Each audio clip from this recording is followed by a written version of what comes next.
कल से कोई सवाल है किसी का? Any question? कल हमने डिस्कस की थी सप्लाई चेन की, और हमने बात की थी कि आउटपुट टैक्स क्या होता है, इनपुट टैक्स क्या होता है। इसके बारे में हमने जो है डिस्कशन की थी कि जी हमारा आउटपुट टैक्स क्या होता है, इनपुट टैक्स क्या होता है, ये हमने देखा था। यहाँ से ऑनवर्ड चलते हैं चीज़ों को लेके, साथ साथ हम न्यूमेरिकल्स वगैरह भी देखते जाएंगे। जो सेल्स टैक्स है ना हमारा, हमने इस सेल्स टैक्स को डिवाइड किया हुआ है दो एरियाज़ में। एक है एग्जेम्प्ट और दूसरा क्या है, टैक्सेबल। ये दो टर्म्स जो हैं वो हम क्या कर रहे होते हैं, इस्तेमाल करते हैं। एक एग्जेम्प्ट होती है और दूसरा क्या होता है, टैक्सेबल की टर्म इस्तेमाल हो रही होती है। अब not only for sales tax, even पूरे टैक्स में ये दो टर्म्स जो हैं वो हमने क्या करनी है, इस्तेमाल करनी है, एग्जेम्प्ट और टैक्सेबल। एग्जेम्प्ट का मतलब क्या होता है और टैक्सेबल का मतलब क्या होता है, इस चीज़ को ज़रा हमने समझना है। देखिए जहाँ पे भी वर्ड टैक्सेबल का मतलब आएगा वहाँ पे क्या है, मतलब कि इस अमाउंट के ऊपर, उस रकम के ऊपर, उस ट्रांजैक्शन के ऊपर क्या किया जाएगा, टैक्स जो है वो चार्ज किया जाएगा, टैक्स जो है वो लगाया जाएगा। ठीक है। फॉर एग्ज़ाम्पल आप पेट्रोल डलवा के आए हैं, उसके ऊपर टैक्स आपने पे किया हुआ है।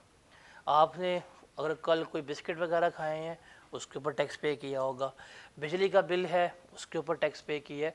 तो कुछ ऐसी चीज़ें हैं या कुछ ऐसी इनकम्स होती हैं, हम कुछ इनकम कमाते भी हैं तो उसके ऊपर भी हम क्या कर रहे होते हैं, टैक्स पे कर रहे होते हैं। जैसे सैलरी वगैरह होगी, टैक्स पे होता है। फिर एक हमारे पास टर्म आती है जिसमें क्या है, एग्जेम्प्ट। एग्जेम्प्ट का मतलब क्या है, कभी भी इसके ऊपर कोई किसी किस्म का टैक्स होगा ही नहीं। जैसे एग्रीकल्चर इनकम के ऊपर टैक्स नहीं लगता, सिमिलरली कुछ ऐसी चीज़ें हैं जिनके खरीदो फरोख्त के ऊपर टैक्स है ही नहीं। कभी ऐसा हुआ है कि आप सब्ज़ी लेने गए हैं दुकानदार से और दुकानदार ने कहा जी ठीक है 100 रुपये की सब्ज़ी ली है, साथ 18% GST लेगा और आपसे कहेगा 118 रुपीज़ पे करे, ऐसा हुआ है? नहीं। लेकिन हाँ, अगर आप केक्स एंड बेक्स जाएंगे, वहाँ से कोई सामान लेके आएंगे, अगर उनकी 100 रुपये की इनवॉइस आएगी तो उसके ऊपर उन्होंने 18 रुपीज़ चार्ज करके आपसे क्या करने हैं, 118 रुपीज़ जो हैं वो रिसीव करने होंगे। तो इसका मतलब हमने देखना है यहाँ पे बेसिकली कि हमारा सेल्स टैक्स में दो चीज़ें डिस्कस होंगी।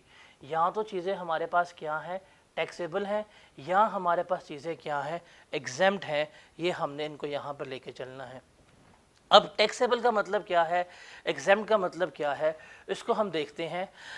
देखिए टैक्सेबल का मतलब है कि इन गुड्स के ऊपर, इन चीज़ों के ऊपर सेल्स टैक्स जो है वो चार्ज होना है, सेल्स टैक्स जो है वो लगना है। अब सेल्स टैक्स का बेसिक जो हम लेके चल रहे हैं वो क्या था कि अगर हमने सेल्स की हैं, फॉर एग्जांपल अगर हमने 1 लाख रुपए की सेल्स की हैं, 18% के हिसाब से कितना टैक्स वसूल करेंगे हम, 18,000। जो हम ये टैक्स वसूल कर रहे हैं इसे हम क्या कहते हैं, आउटपुट टैक्स। ये मेरा क्या कहलाता है, ये मेरा कहलाता है आउटपुट टैक्स। अगर मैंने कोई गुड्स परचेज की थी, जाहिर बात है ख़रीद के आया हूँगा, अब माइट भी मैंने ये कितने की ख़रीदी होंगी, 80,000 की। तो 80,000 के ऊपर अगर 18% दें तो कितना टैक्स मैंने पे किया होगा, कितना, 14,400। ये जो मैंने पे किया है ये मेरा क्या कहलाता है, इनपुट टैक्स। और वो हम कल जब सप्लाई चेन पढ़ रहे थे उसमें यही देखा था हमने कि जो आउटपुट टैक्स मिलेगा उसमें से अपना इनपुट टैक्स एडजस्ट करवाओ, रिमेनिंग जो है वो क्या कर दो, पे कर दो गवर्नमेंट को। हम कितना पे करेंगे, 3600 जो है वो हम पे करेंगे। ये मेरी क्या कहलाएगी, सेल्स टैक्स लाइबिलिटी कहलाएगी। तो इस तरह हम सारा क्या कर रहे होते हैं, चीज़ों को लेकर चल रहे होते हैं सेल्स टैक्स में। अब यहाँ पे टैक्स चार्ज हो रहा है, खरीदा तब भी टैक्स पे किया, बेचा तब भी टैक्स पे किया था। तो ये किसकी बारी होती है, टैक्सेबल की। अब हम यहाँ पे देखेंगे कि एग्जेम्प्ट क्या होता है और टैक्सेबल चीज़ें किस तरह चलती हैं वो लेके चलेंगे। देखें अगर टैक्सेबल की बात करें तो जो टैक्सेबल गुड्स हैं इनको भी हमने फर्दर डिवाइड किया हुआ है मल्टीपल चीज़ों में। एक आएंगी हमारे पास नॉर्मल गुड्स या नॉर्मल नॉर्मल का मतलब क्या है कि इसके ऊपर टैक्स रेट चार्ज होगा किस परसेंट के ऊपर, 18% के ऊपर हम क्या कर रहे होंगे, टैक्स चार्ज कर रहे होंगे। फिर इसमें एक आएगी चीज़ जिसे हम कहेंगे ज़ीरो रेटेड गुड्स। इसके ऊपर भी टैक्स चार्ज होगा, लेकिन किसके ऊपर होगा, 0% के ऊपर हम टैक्स क्या कर रहे होंगे, चार्ज कर रहे होंगे। तीसरा हम इसमें क्या लेके आएंगे, तीसरा हम इसमें लेके आएंगे reduced rate item. Reduced rate का मतलब क्या होगा कि हम टैक्स तो चार्ज कर रहे हैं बट वो टैक्स जो है 18% से कम लगेगा। जैसे फॉर एग्जांपल आप जूस पीते हैं टेट्रा पैक का, उसके ऊपर टैक्स आप पे करते हैं 18%, लेकिन अगर आप फ्लेवर मिल्क लेते हैं उसके ऊपर सेल टैक्स होता है 10%। आप दही लेंगे उसके ऊपर टैक्स है 18%, लेकिन अगर आप बटर लेंगे उसके ऊपर टैक्स कितना होगा, 10% होगा। अब आप ये ले रहे हैं इलेक्ट्रिसिटी का सामान ले रहे हैं, टैक्स 18% है, लेकिन सीमेंट लेंगे उसके ऊपर टैक्स कम है। तो हमारे पास कुछ ऐसी चीज़ें हैं जिसके ऊपर 18% से टैक्स कम होता है वो। और चौथी हमारे पास यहाँ पे चीज़ आएगी, उसे हम कहते हैं रिटेल आइटम, वो हमने यहाँ पे डिस्कस करना है। तो जो टैक्सेबल गुड्स हैं उसको हमने 4 कैटेगरीज में यहाँ पे लेके चलना है। एक नॉर्मल है, नॉर्मल का मतलब है कि उसके ऊपर हम टैक्स चार्ज करेंगे किस परसेंट के ऊपर, 18% के ऊपर हम टैक्स चार्ज कर रहे होंगे। जो ज़ीरो रेटेड है इसका मतलब है टैक्स चार्ज होगा किसके ऊपर, 0% के ऊपर। रिड्यूस रेट का मतलब है टैक्स चार्ज होगा 18% से कम के ऊपर।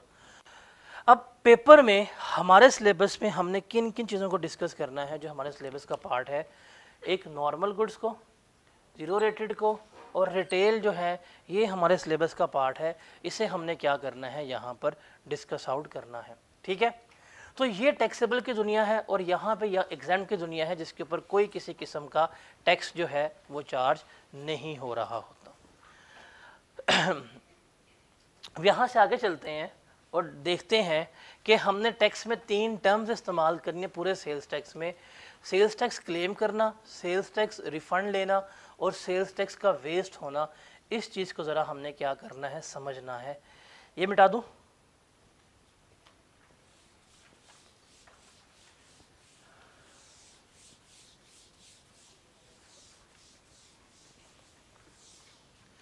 देखिए जी, सबसे पहले हम बात करेंगे नॉर्मल का।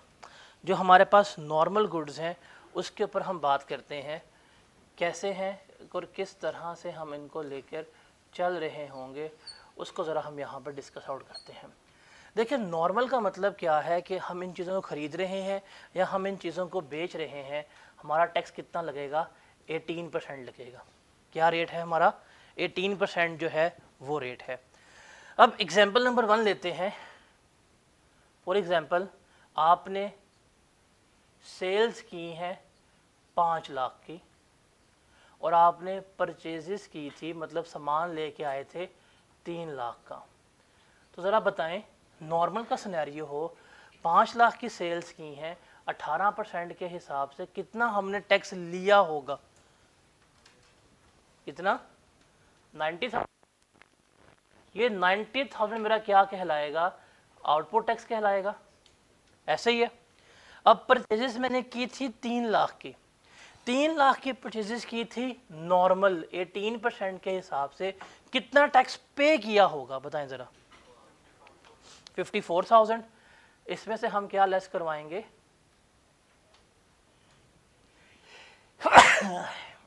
इनपुट टैक्स, रिमेनिंग कितना आ जाएगा, 46,000 जो है ये मेरे पास क्या कहलाएगा, सेल्स टैक्स लायबिलिटी कहलाएगी कि मैंने गवर्नमेंट को पे करना है। ऐसे ही होता है।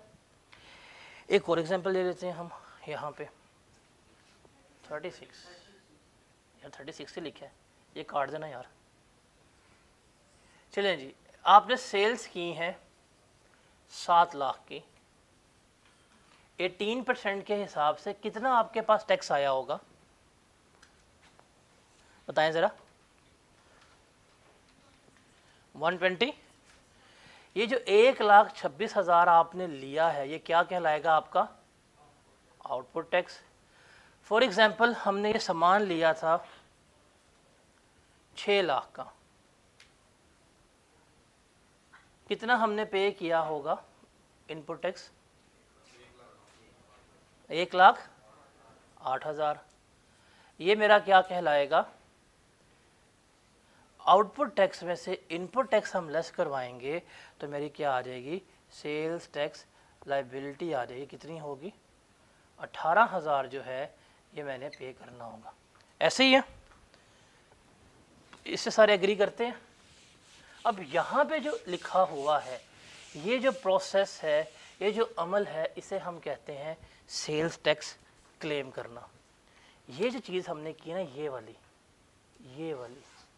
तो ये वाली चीज़ है, इसे हम क्या कहते हैं? इनपुट टैक्स क्लेम करना। क्या वर्ड इस्तेमाल करेंगे? इनपुट टैक्स क्लेम करना। अब इनपुट टैक्स क्लेम करने का मतलब क्या है कि जो आपके पास आउटपुट टैक्स था, उस आउटपुट टैक्स में से इनपुट टैक्स जो है लेस करवा दो, रिमेनिंग गवर्नमेंट को पे कर दो, तो ये क्या कहलाता है? इनपुट टैक्स क्लेम करना कहलाता है। जो हम कल डिस्कस करके सप्लाई चेन में आउटपुट टैक्स रिसीव कर रहे हो, जो इनपुट टैक्स पे किया हुआ है वो उसमें से एडजस्ट करो, बाकी गवर्नमेंट को पे कर दो। जैसे अगर आपने 1,26,000 कस्टमर से लिया है, आपने कितना पे किया था? 1,08। वो कहता है इस 1,26 में से 1,08 अपना साइड पे करो, रिमेनिंग कितना बचता है? 18,000। ये हमें क्या कर दो? पे कर दो। इसे हम क्या कहते हैं? इनपुट टैक्स क्लेम करना कहते हैं। अब जहाँ पे भी पूरे सेल्स टैक्स में क्लेम का वर्ड इस्तेमाल हो, समझ आ जाएगी कि हम किसकी बात कर रहे हैं? आउटपुट टैक्स में से इनपुट टैक्स लेस करवाने की बात कर रहे हैं। क्लियर है? अब दूसरी टर्म हम इस्तेमाल करेंगे इसके साथ ही, वो होगी मेरे पास टैक्स रिफंड की। किसकी? टैक्स रिफंड की। रिफंड का मतलब क्या होता है? रिफंड का मतलब है कि आपको कैश की फॉर्म में क्या मिलेंगे? पैसे जो हैं वापस मिलेंगे। क्या? कैश की फॉर्म में आपको हुकूमत वापस करेगी, रिफंड करेगी। ठीक है? इसमें क्या हो रही है? एडजस्टमेंट हो रही है। इसमें क्या हो रहा है? रिफंड हो रहा है। जस्ट टेक एन एग्जांपल, आप कॉलेज में एडमिशन लेते हैं, आप कहते हैं जी मैंने ये सब्जेक्ट नहीं पढ़ना, मुझे यहाँ पे ट्रांसफ़र कर दें, या मेरा ये वाला मोड सा इस मोड में ले जाए, तो क्या करवाएगा? एडजस्टमेंट करवाएगा आपसे। लेकिन आप कहते हैं जी मैंने सब्जेक्ट ड्रॉप करना है, तो ड्रॉप पे क्या होता है? वो आपको अमाउंट वापस करते हैं, रिफंड करते हैं। तो एडजस्टमेंट हम पढ़ के आगे कि एडजस्टमेंट क्या होती है। अब रिफंड क्या होगा? रिमेंबर, टैक्स में, पूरे सेल्स टैक्स में जो रिफंड है वो सिर्फ होगा हमारे पास ज़ीरो रेटेड गुड्स में। सिर्फ और सिर्फ किस में होगा? ज़ीरो रेटेड गुड्स में। इसका मतलब क्या है कि 0% वाली गुड्स में रिफंड होगा। अब मतलब क्या है? फॉर एग्जांपल इसमें भी लेते हैं हमारे पास कि हमने सेल्स की हैं 3 लाख की, हमने परचेजेस की हैं 2 लाख रुपए की। ठीक है? अब सामान खरीद के लेके आए थे, सामान था हमारा नॉर्मल। नॉर्मल का मतलब क्या है कि हमने 18% के हिसाब से ही क्या किया था? टैक्स पे किया था। कितना बनता है? 36,000। तो ये जो हमने पे किया था ये मेरा क्या था? इनपुट टैक्स है। हमने कहा ठीक है जी, कितना इनपुट टैक्स पे किया है? 36,000। लेकिन जब हम उन गुड्स को बेचने गए, वो इस कैटेगरी में फॉल कर गए कि अब उनके ऊपर टैक्स किसके ऊपर लगेगा? 0% के ऊपर। किसके ऊपर लगेगा? 0% के ऊपर। जरा कैलकुलेटर निकालें, 3 लाख का 0% लें, क्या जवाब आता है? कितने रुपीस? 0 रुपीस। कितने रुपीस आए हैं? 0। अब 0 में से अगर 36 लेस करवाऊं तो आंसर -36 ही आएगा। तो ये जो -36 आया, इसका मतलब क्या है कि ये सेल्स टैक्स जो है वो मुझे क्या होगा? रिफंड होगा। ये सेल्स टैक्स मुझे वापस मिलेगा। ये क्या होगा? सेल्स टैक्स मुझे वापस मिलेगा। एक चीज़ ध्यान से देखिएगा, ये रेट कौन सा है? 0%। आप इससे कभी भी नहीं कह सकते इस पर टैक्स नहीं लगाया। इस पर टैक्स लगाया है, बट किस रेट के ऊपर लगाया है? 0% के ऊपर। अब ये क्यों होता है? बेसिकली हम ये फैसिलिटी देते हैं एक्सपोर्ट्स को, एक्सपोर्टर को, कि अगर एक बंदा सामान बनाता है, लोकल सामान बनाता है, लोकल बेचेगा, इस पे जाएगा। लेकिन हम चाहते हैं कि तुम एक्सपोर्ट करो, एक्सपोर्ट करोगे कंट्री को बेनिफिट होगा, आपकी रेमिटेंसीज आएंगी, आपका एक्सचेंज रेट बेहतर होगा, तो हम उनको क्या दे रहे हैं, एडवांटेज दे रहे हैं। अब वो एडवांटेज क्या है कि तुम लोकल सेल करोगे, कितना टैक्स है, 18% है, जो तुम्हें आउटपुट टैक्स आएगा इनपुट टैक्स लेस करवाना, रिमेनिंग हम पे कर देंगे। इसमें क्या है कि भाई अगर तुम एक्सपोर्ट कर रहे हो ना, तुम्हारा टैक्स क्या हो जाएगा बेचते हुए, 0%। इसका मतलब उन चीज़ों को बनाने में, मैन्युफैक्चर करने में जितना भी आपका इनपुट टैक्स आया होगा, वो सारे का सारा ये गवर्नमेंट क्या करेगी, आपको रिफंड करेगी। मतलब क्या हुआ, ये कैश की फॉर्म में आपको वापस कर दिया जाएगा। तो बेनिफिट है कि नहीं। अब जितना भी इनपुट टैक्स है, मतलब चीजें खरीदने के ऊपर हुआ, इवन आपने अगर अपने बिजली के बिल के ऊपर भी इनपुट टैक्स पे किए होंगे, वो भी सारे गवर्नमेंट क्या कर देगी, आपको रिफंड कर देगी, गवर्नमेंट आपको वापस कर देगी। Got it. ये मैन्युफैक्चरर्स के लिए होता है, मोस्टली एक्सपोर्टर्स के लिए होता है। अभी डिस्कस करते हैं आगे जाके।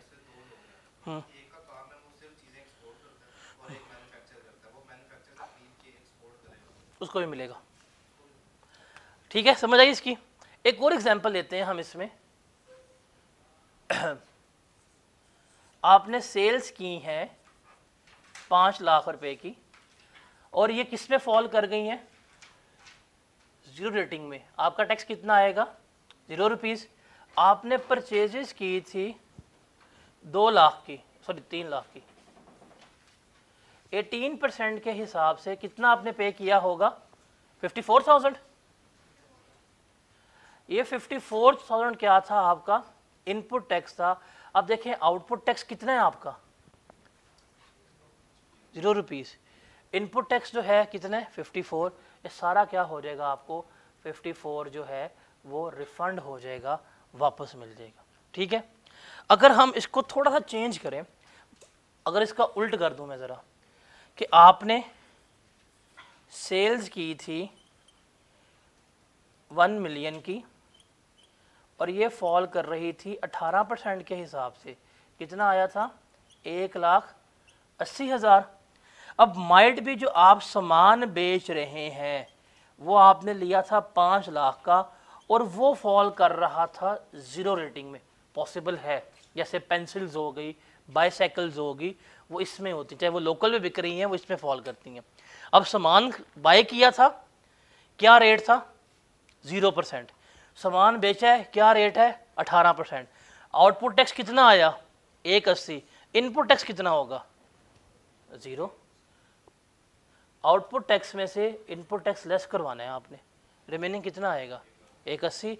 ये सारे का सारा इसमें क्या हो जाएगा, गवर्नमेंट को पे हो जाएगा। Is that clear.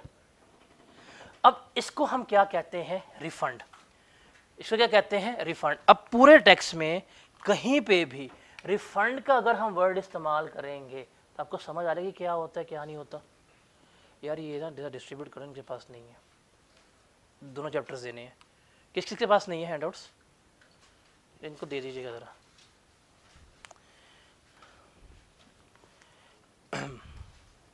अब तीसरी हम जो टर्म इस्तेमाल करेंगे वो है इनपुट टैक्स वेस्ट। क्या हो जाएगा, इनपुट टैक्स वेस्ट की टर्म इस्तेमाल होगी पूरे सेल्स टैक्स में। अब पूरा सेल्स टैक्स की कहानी या तो क्लेम के ऊपर है, या रिफंड के ऊपर है, या किसके ऊपर है, वेस्ट के ऊपर है। अब वेस्ट का मतलब क्या है कि हम उन चीज़ों की बात करने लगे हैं जो क्या है, एग्जेम्प्ट है। जो क्या है, एग्जेम्प्ट है। एग्जेम्प्ट का मतलब है कि उसके ऊपर कोई किसी किस्म का टैक्स है ही नहीं। एग्जेम्प्ट का मतलब क्या है, उसके ऊपर कोई किसी किस्म का टैक्स है ही नहीं। जैसे ये पोल्ट्री है, ये मुर्गी लेके आते हैं दुकान से, कभी कहते हैं जी गोश्त 500 रुपये किलो है, जब आप ले लेते हैं जी 18% GST पे करें, कहते हैं। सब्ज़ी लेके आते हैं, कभी लेते हैं आपसे, नहीं। ये जो बुक्स वगैरह बाय करते हैं, कभी इन पे GST चार्ज होता है, नहीं। तो इन्होंने हमें क्या किया है, इन्होंने हमें प्रॉपर एक लिस्ट प्रोवाइड कर दी है कि अगर आप इन गुड्स को बेचोगे तो इनके ऊपर कोई किसी किस्म का सेल्स टैक्स चार्ज होना ही नहीं है। इसका मतलब जब हम ऐसे गुड्स को बेच रहे हैं तो फॉर एग्जांपल सेल्स करते हैं हम कितने की, 5 लाख की।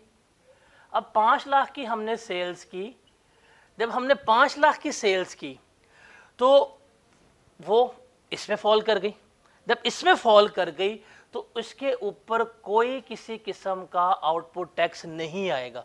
आप कस्टमर से 1 रुपया नहीं लेंगे, कोई रेट ही नहीं लगाएंगे, कोई टैक्स ही चार्ज नहीं करेंगे। मतलब उसकी सेल्स के ऊपर कोई किसी किस्म का टैक्स है ही नहीं। ठीक है, माइट भी आपने जब परचेजेस की हों, जब वो सामान लेके आए हों तो आपने टैक्स पे किया हो। फॉर एग्जांपल आपने 1 लाख रुपए का सामान लिया था और आपने 18,000 इनपुट टैक्स जो है वो पे किया था। अब असूल क्या है, आउटपुट टैक्स में से इनपुट टैक्स लेस करवाना होता है। यहाँ पे आउटपुट टैक्स था, इनपुट टैक्स लेस किया। यहाँ पे आउटपुट टैक्स था 0 रुपीज़, इनपुट टैक्स सारा रिफंड हुआ। लेकिन यहाँ पे तो आउटपुट टैक्स एग्जिस्ट ही नहीं कर रहा, है ही नहीं। जब कोई चीज़ है ही नहीं तो हम किसे लेस करवा सकते हैं, करवा सकते हैं। इसका मतलब यहाँ पे जो आपने इनपुट टैक्स पे किया है, अब इसकी कोई किसी किस्म की एडजस्टमेंट आप नहीं कर सकते। ना तो वापस होगा ना एडजस्ट होगा, जो पे कर दिया वो सारी आपकी कॉस्ट है, इस पे आपको कोई बेनिफिट नहीं होगा। तो ये मेरे पास क्या होती है, वेस्ट की कहानी और एग्जाम्ड गुड्स की कहानी। जैसे टेक एन एग्जांपल, जब ये बुक्स बनती हैं, जब कागज़ खरीद के लेके आते हैं, कागज़ टैक्सेबल होता है।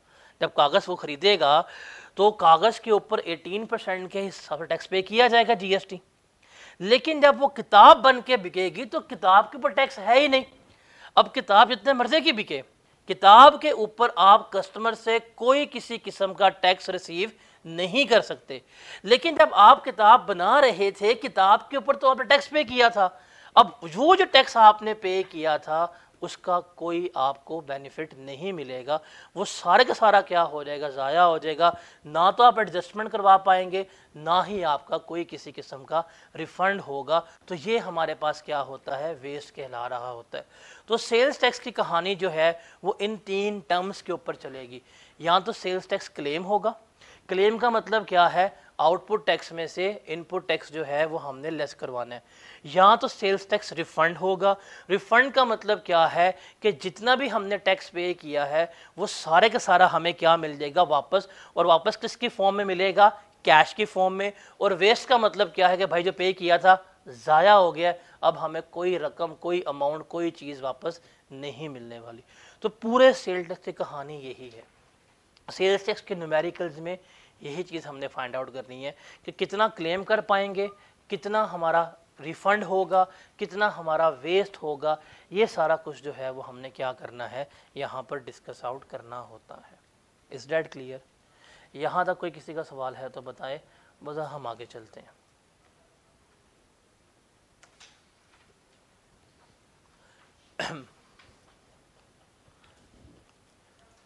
हाँ भाई, कोई सवाल किसी का?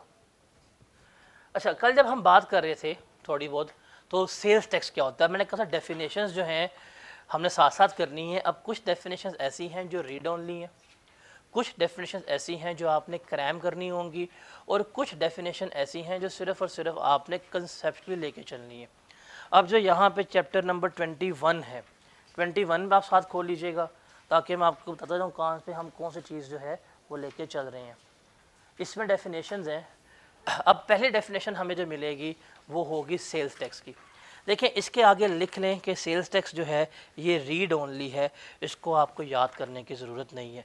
पेपर में कभी भी वो आपसे नहीं पूछेगा डिफाइन सेल्स टैक्स, तो रट्टा मारने की इसको ज़रूरत नहीं है। अब सेल्स टैक्स क्या होता है कि जो हमारा सेल्स टैक्स एक्ट 1990 है, जो हम कानून पढ़ रहे हैं, उस एक्ट के मुताबिक कोई भी टैक्स, कोई भी एडिशनल टैक्स, कोई भी डिफ़ॉल्ट सरचार्ज जो हम इस एक्ट के मुताबिक ले रहे हैं वो मेरा क्या कहलाता है, सेल टैक्स कहलाता है। मतलब कोई भी रकम जो सेल्स टैक्स एक्ट के मुताबिक गवर्नमेंट लेगी वो मेरा क्या कहलाएगा, सेल टैक्स कहला रहा होगा। फिर इस कानून के मुताबिक कोई भी फ़ाइन, कोई भी फ़ी, कोई भी पेनल्टी वगैरह अगर गवर्नमेंट ले रही है तो वो भी क्या कहलाएगा, सेल टैक्स कहला रहा होगा। उसके अलावा कोई भी अमाउंट, कोई भी सम, कोई भी रकम जो इसके तहत पे की जा रही है वो मेरा क्या कहलाएगा, सेल्स टैक्स कंसीडर हो रहा होगा। Got it? मतलब हमारा एक्ट है, कानून कौन सा है, सेल्स टैक्स एक्ट 1990। इस एक्ट के मुताबिक कोई भी रकम जो गवर्नमेंट ने आपसे रिसीव कर ली है वो क्या कहलाएगा, सेल्स टैक्स। चाहे वो टैक्स की फॉर्म में हो, चाहे वो फाइन की फॉर्म में हो, चाहे वो पेनल्टी की फॉर्म में हो, चाहे वो डिफॉल्ट चार्ज की फॉर्म में हो, वो सारा क्या कहलाएगा, सेल टैक्स कहला रहा होगा। ठीक है। आउटपुट टैक्स क्या होते हैं? आउटपुट टैक्स क्या होते हैं? आउटपुट टैक्स क्या होते हैं? सवाल सुनो ध्यान से। आउटपुट टैक्स किसे कहते हैं, आप बताओ। जो हम कस्टमर से लेते हैं। अब कस्टमर से हम टैक्स क्यों ले रहे हैं, बताना जरा। हम कस्टमर से टैक्स क्यों ले रहे हैं, बताओ। कस्टमर जा रहा है, हाँ भी जरा, हाँ टैक्स दे। क्या करता है कस्टमर हमसे, चीज़ें बाय करता है। तो दो बातें मतलब आपने कही हैं, जब कस्टमर हमसे सामान खरीद रहा है उस वक्त जो हम कस्टमर से टैक्स वसूल कर रहे हैं वो हमारा क्या कहलाता है, आउटपुट टैक्स। या इन अदर वर्ड्स जो हम सेल कर रहे हैं, जो हम गुड सप्लाई कर रहे हैं, सेल करते हुए जो हम टैक्स ले रहे होते हैं वो मेरा क्या कहलाता है, आउटपुट टैक्स कहलाता है। यही है। अब नेक्स्ट डेफिनेशन है आपकी आउटपुट टैक्स की, ये भी आपकी रीड ओनली है, लिख लें। पेपर में कभी भी उसने नहीं पूछना कि डिफाइन आउटपुट टैक्स, पेपर में उसने आपसे ये डेफिनेशन नहीं मांगनी। लेकिन लॉजिक आपको पता है क्या होता है आउटपुट टैक्स, कि जब हम गुड सप्लाई करेंगे, सप्लाई का मतलब क्या होता है, सेल्स करेंगे, तो उस वक्त जो हम वसूल करेंगे, जो हम कलेक्ट करेंगे पर्सन से, वो मेरा क्या कहलाएगा, आउटपुट टैक्स जो है वो कहला रहा होगा। ठीक है। उसके अलावा जब हम गुड्स मैन्युफैक्चर कर रहे होते हैं, एफईडी वाला पॉइंट हमारे सिलेबस का पार्ट नहीं है, वो आपको C5 में पढ़ना पड़ेगा। जब हम गुड्स मैन्युफैक्चर कर रहे होते हैं, जब हम गुड्स बना रहे होते हैं, at the time of manufacturing क्या होता है, जब हम एक गुड्स को दूसरी गुड्स में कन्वर्ट करते हैं तो हमें एक्साइज ड्यूटी पे करनी होती है। तो वो जो एक्साइज ड्यूटी जो हमें मिल रही होगी वो क्या होगा, हमारा आउटपुट टैक्स होगा।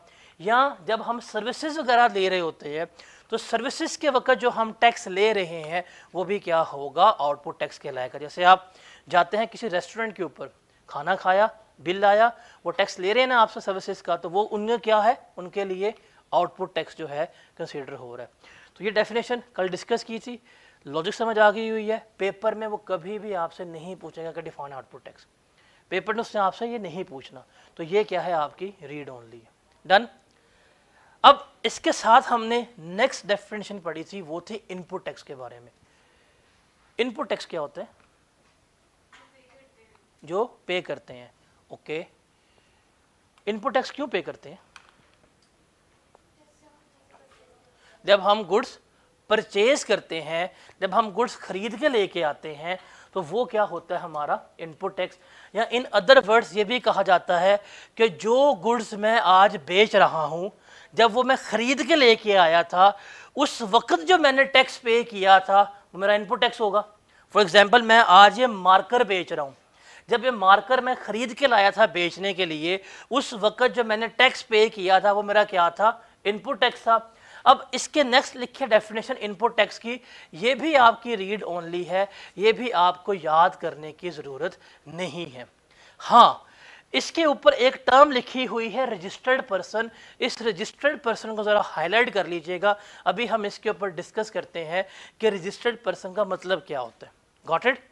अब इनपुट टैक्स क्या होता है कि जब हमने गुड्स बाय की हैं फॉर द सप्लाई, उस वक्त जो हम टैक्स वगैरह पे करके आए होते हैं वो मेरा क्या कहलाता है, इनपुट टैक्स कहलाता है।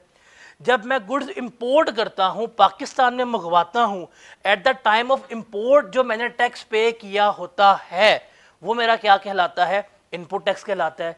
जब मैं गुड्स की मैन्युफैक्चरिंग करता हूं, मैन्युफैक्चरिंग के वक्त जो मैं फेडरल एक्साइज एक्ट के मुताबिक जो मैं पे करता हूं ड्यूटीज, वो मेरा क्या कहलाता है, इनपुट टैक्स कहला रहा होता है। सिमिलरली अगर मैंने कोई सर्विसेज वगैरह अवेल की है, उसके ऊपर जो मैंने टैक्स पे किया होगा सर्विसेज लेते हुए, वो मेरा क्या कहलाएगा, इनपुट टैक्स कहलाएगा। और आखिरी जो हमारे पास आज़ाद कश्मीर है, जब हम उसमें सप्लाई गुड्स कर रहे होते हैं तो वो जो लोग हमें पे कर रहे होंगे वो क्या होगा, इनपुट टैक्स कंसीडर हो रहा होगा। तो ये डेफिनेशन भी हमें क्या करनी है, रीड रखनी है, याद करने की ज़रूरत नहीं है। अब मैंने यहाँ पे आपसे एक वर्ड हाईलाइट करवाया है, रजिस्टर्ड पर्सन। ठीक है, पर्सन क्या होता है और है क्या क्या होता है बताएं। पर्सन, पर्सन क्या होता है, इंडिविजुअल, एओपी, कंपनी, गवर्नमेंट। अब ये ही हमारे पास डेफिनेशन है और ये भी आपकी रीड ओनली है, इसको भी याद करने की जरूरत नहीं। वैसे आपको याद तो होगी कि क्या मतलब है पर्सन का। पर्सन में शामिल है इंडिविजुअल, कंपनी या एओपी। एओपी का मतलब है association of person. In short, business हमें पढ़ा होगा या पढ़ लेंगे, पार्टनरशिप बिजनेस।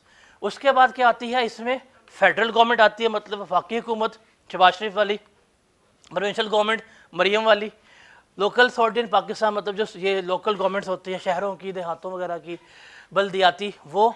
उसके अलावा कोई भी फॉरेन गवर्नमेंट जैसे यूके की हो गई, या फॉरेन पॉलिटिकल सब डिवीजन, मतलब एक है यूके गवर्नमेंट, एक है लंदन की मेट्रोपॉलिटन गवर्नमेंट जो लोकल है, वो भी इसमें आ जाएगी।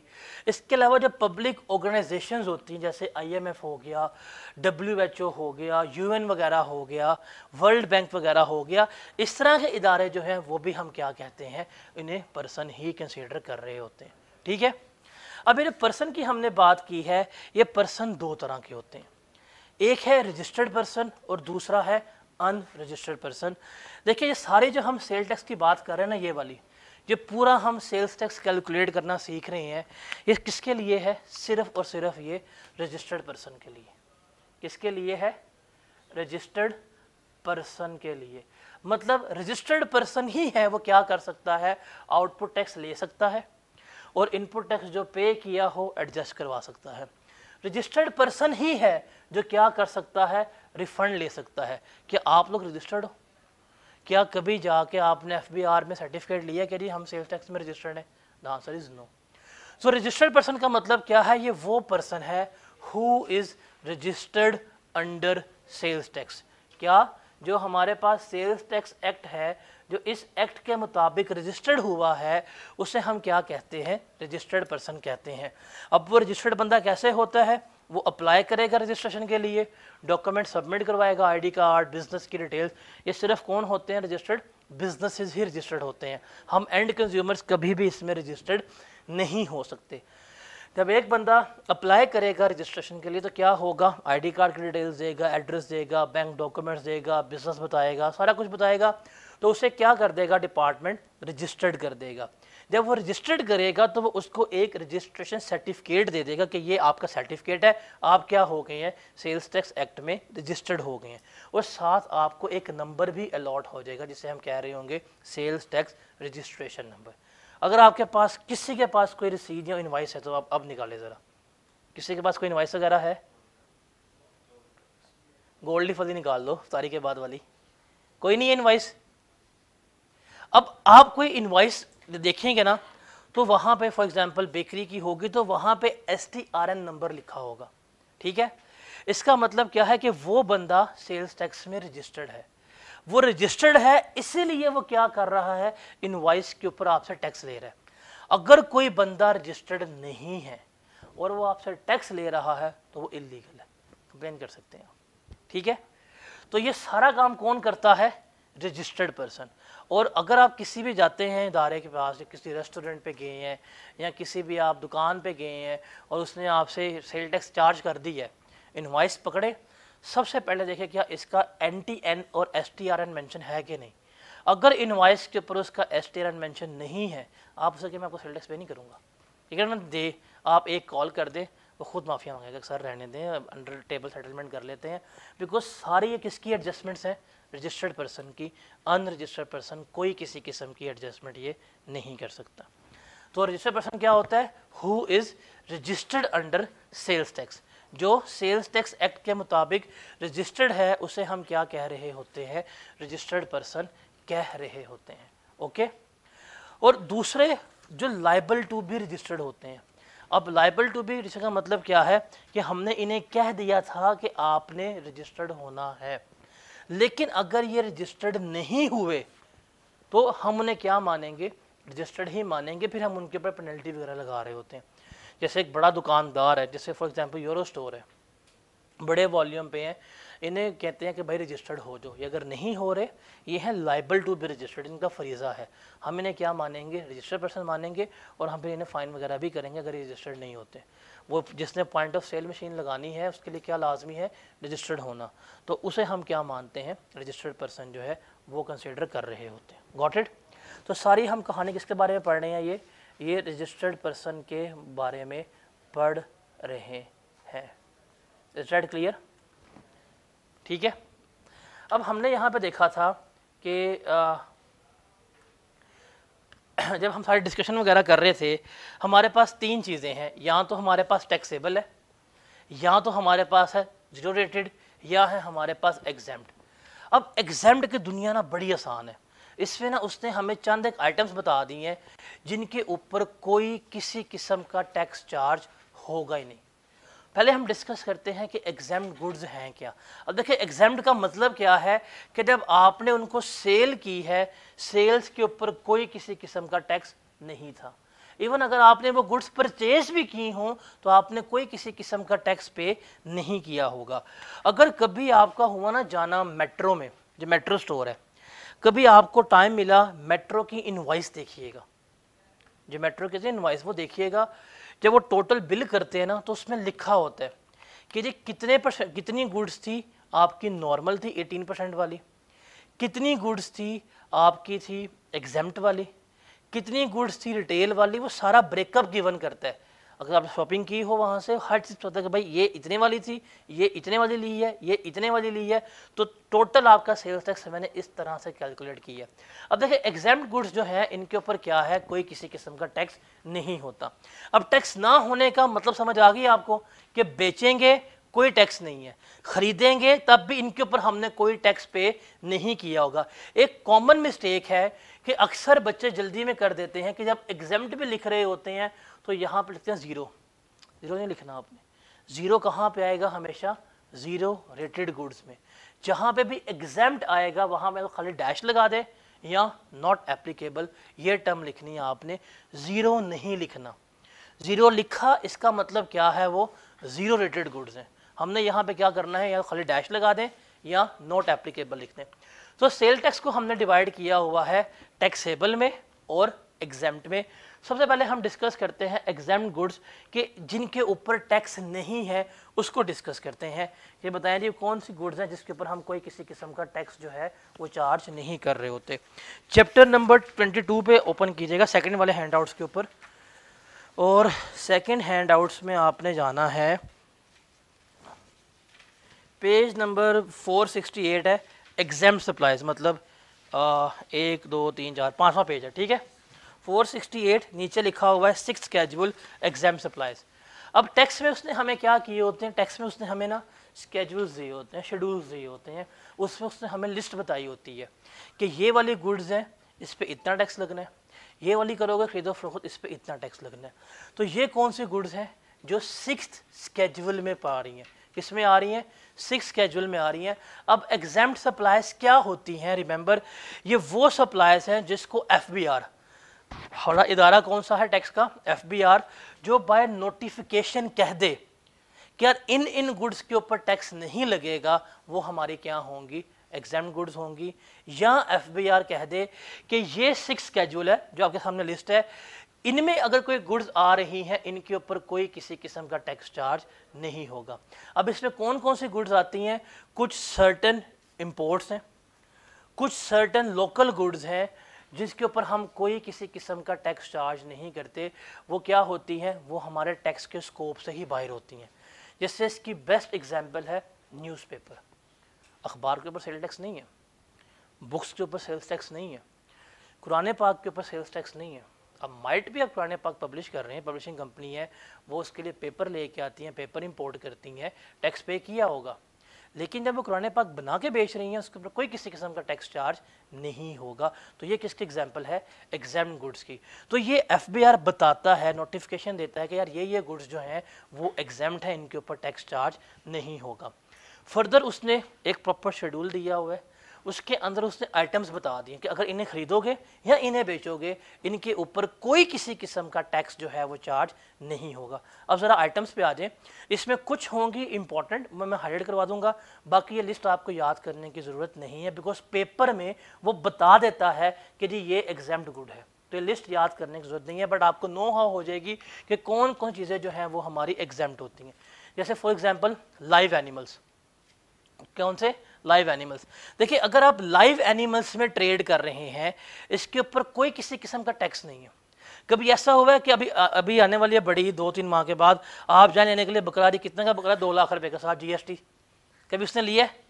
दोंदे का जीएसटी अलग हो, चौके का जीएसटी अलग हो, कभी ऐसा हुआ है ऐसा? लाइव एनिमल्स के ऊपर नहीं है।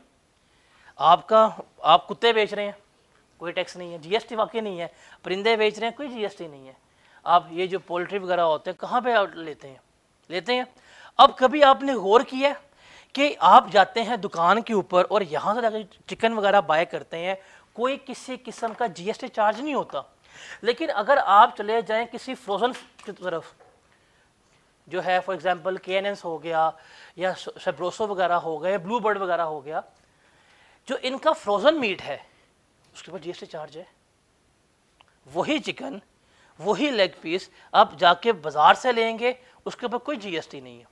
लेकिन अगर वो जाके आप ले रहे हैं फ्रोजन प्रोसेस जो हुआ है उसके ऊपर क्या होगा? जीएसटी। क्यों? बिकॉज उस पर प्रोसेसिंग हो गई है, लेकिन इन पे कोई प्रोसेसिंग नहीं होती। तो लाइव एनिमल्स खरीदो फरोख्त के ऊपर कोई किसी किस्म का जीएसटी नहीं है। अब जो कैटल फार्म्स वगैरह रन कर रहे हैं वो कोई जीएसटी पे करते हैं? नहीं होता। तो बकरों की खरीदो फरोख्त हो गई, कुत्तों की, जानवरों की, घोड़ों की, इनके ऊपर कोई किसी किस्म का जीएसटी चार्ज नहीं होता। फिर agriculture produce not subject to any further manufacture. अब ज़रा ये जनास उगता है। अब आपने गौर किया हो आपको एक कैंड फ्रूट मिलता है, कैंड सब्जियां मिलती हैं जो कैंड होती हैं, टिन में होती हैं, एक आपको फ्रेश मिलती है। जैसे फॉर एग्जांपल आप पाइनएप्पल लेते हैं, ठीक है, आप जाके फ्रेश लेते हैं, रेडी से लेते हैं, उसके ऊपर कोई किसी किस्म का टैक्स पे करते हैं? दुकानदार से नहीं करते। लेकिन वही पाइनएप्पल अगर आप कैंड फॉर्म में लेके आएंगे तो कैंड के ऊपर लिखा होगा भाई इसके ऊपर इतना जीएसटी जो है वो शामिल है। आप जाके आलू लेते हैं मार्केट से, कोई जीएसटी लेगा? जी बात जी 80 रुपये किलो आलू है, साथ जीएसटी पे करें तो 106 रुपये दे दें, कभी होता है ऐसे? नहीं। लेकिन आप वही फ्रोज़न फ्राइज़ लेके आए हैं ज़रा, जो शॉपिंग बैग में बंद है और ब्रांड का नाम लगा हुआ है, उसके ऊपर जीएसटी चार्ज होगा। गंदम खरीदते हैं, गंदम की खरीदो फरोख्त के ऊपर कोई जीएसटी नहीं है। लेकिन जब वही गंदम मिल में चली जाती है, आटे में कन्वर्ट होती है, आटे के ऊपर टैक्स चार्ज होता है। चावल उगता है, मुंजी है, उसको बेचते हैं, कोई जीएसटी नहीं है। वही चावल मिल में जाता है, पॉलिश होके जब आपको राइस की फॉर्म में मिल रहा है, वाइट राइस, उसके ऊपर क्या है? जीएसटी है।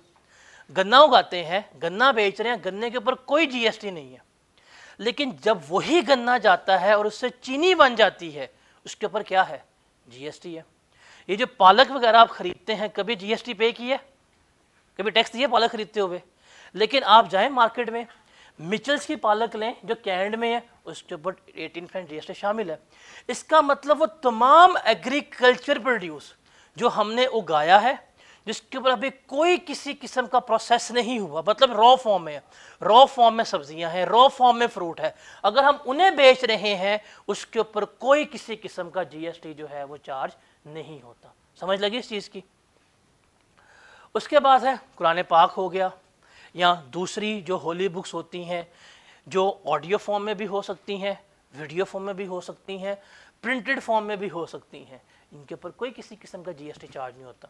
अब फॉर एग्जांपल आप कुरान पाक बना के पब्लिश करके बेच रहे हैं, आप पेपर लेके आए, लोकल पेपर पर टैक्स नहीं है, जस्ट टेक एन एग्जांपल, आपने कहा नहीं हमने पेपर इंपोर्ट करना है, आप पेपर इंपोर्टेड लेके आए हैं, टैक्स पे किया होगा, लेकिन आप क्या करके बेच रहे हैं? कुरान पाक बना के बेच रहे हैं, तो उसके ऊपर कोई किसी किस्म का टैक्स नहीं होगा। Got it? इस पॉइंट को हाईलाइट करें, इंपॉर्टेंट है, इंपोर्टेड सैंपल्स वाला लिखा होगा, आगे पीछे होगा।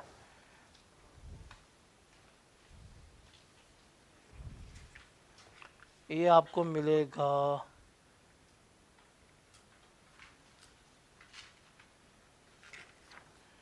इसको लिख लीजिएगा,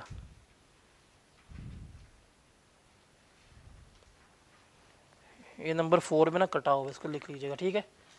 इम्पोर्टेड सैंपल्स वाला देखें, लोकल सैंपल जो है ना, लोकल सैंपल आपके यहाँ फैक्ट्री है, लोकल सैंपल्स देते हैं, वो टैक्सेबल है।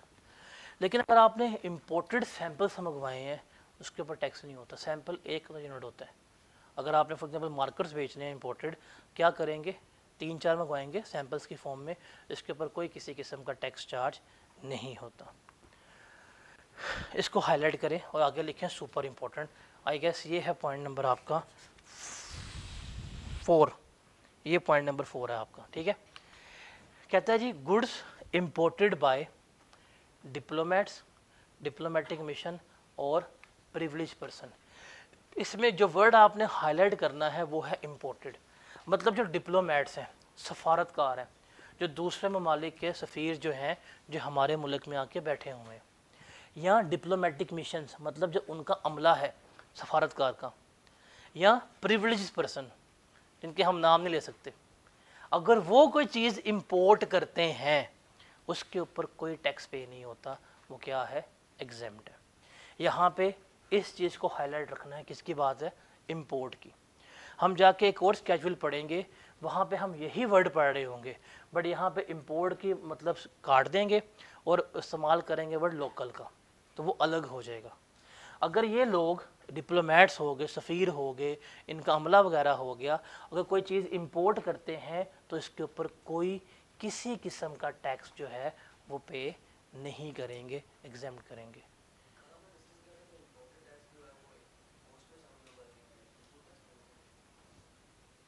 टैक्स लगना ही नहीं है, वही तो बता रहे हैं, इंपोर्ट के ऊपर टैक्स लगना है। लेकिन अगर ये लोग इंपोर्ट कर रहे हैं इसके ऊपर कोई टैक्स नहीं लगना। ये सैंपल्स इंपोर्ट किए हैं, इस पर टैक्स नहीं है, हम बता रहे हैं। आप इंपोर्ट करेंगे टैक्स पे करूँगा, मैं करूँगा टैक्स पे होगा। अगर ये लोग इंपोर्ट कर रहे हैं ना, जी इंपोर्ट किया है टैक्स लगाएं, अभी मैं डिप्लोमेट हूँ, ठीक है सर जाएँ। उन्होंने ये इंपोर्ट किया होता है अपने पर्सनल यूज़ के लिए, ये हाँ, जो हम टैक्स पे करेंगे हम उसको कॉस्ट का पार्ट नहीं बनाते। जो इस वक्त प्रॉफिट एंड लॉस अकाउंट है ना, वो हम नहीं कंसिडर कर रहे। सेल्स टैक्स में हमने नहीं देखना कि प्रॉफिट क्या है, लॉस क्या है, वो हमारा पार्ट नहीं है। कॉस्ट ऑफ सेल्स में जा रहा है नहीं जा रहा, वो नहीं देखते।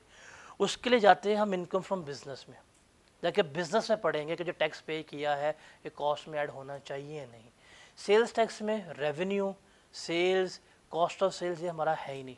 हमारा बस ये है कि भाई टैक्स आया और टैक्स पे किया है, दैट्स इट।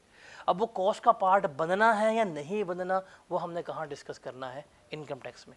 तो जब तक हम सेल टैक्स डिस्कस कर रहे हैं ना, तो ये रेवेन्यू हो गया, प्रॉफिट हो गया, लॉस हो गया, वो नहीं है, उसको डिस्कस नहीं करना। जस्ट टेक एन एग्जांपल, जब हम ये पढ़ रहे थे, जब इसमें तो आपको इनपुट टैक्स से कोई एडजस्टमेंट मिली ही नहीं है, मिली नहीं है ना, तो जाहिर बात है जब एक बंदे को बेनिफिट नहीं दे रहे तो वो क्या करेगा, इस टैक्स को अपनी कॉस्ट में डालेगा, कॉस्ट बढ़ा देगा। लेकिन वो चीज़ हमने यहाँ पे डिस्कस ही नहीं की थी, बिकॉज यहाँ पे हमारा इनकम का पर्सपेक्टिव डिस्कस नहीं होना। हम सिंपल किसकी डिस्कशन कर रहे हैं, टैक्स की कर रहे हैं, ठीक है। उसके बाद जो आप ओवरसीज पाकिस्तानी हैं, जब पाकिस्तान आ रहे होते हैं, जब अपना पर्सनल बैग लेके आते होते हैं, हैंड कैरी वगैरह, उसके ऊपर भी कोई टैक्स वगैरह चार्ज नहीं होता। उसके बाद ये वाला है goods produced in and exported from Pakistan. देखें, आपने गुड्स पाकिस्तान में बनाई और पाकिस्तान से एक्सपोर्ट कर दी। जब आपने पाकिस्तान से गुड्स एक्सपोर्ट की थी ना, वो किस में फॉल कर गई थी आपकी, जीरो रेटिंग में।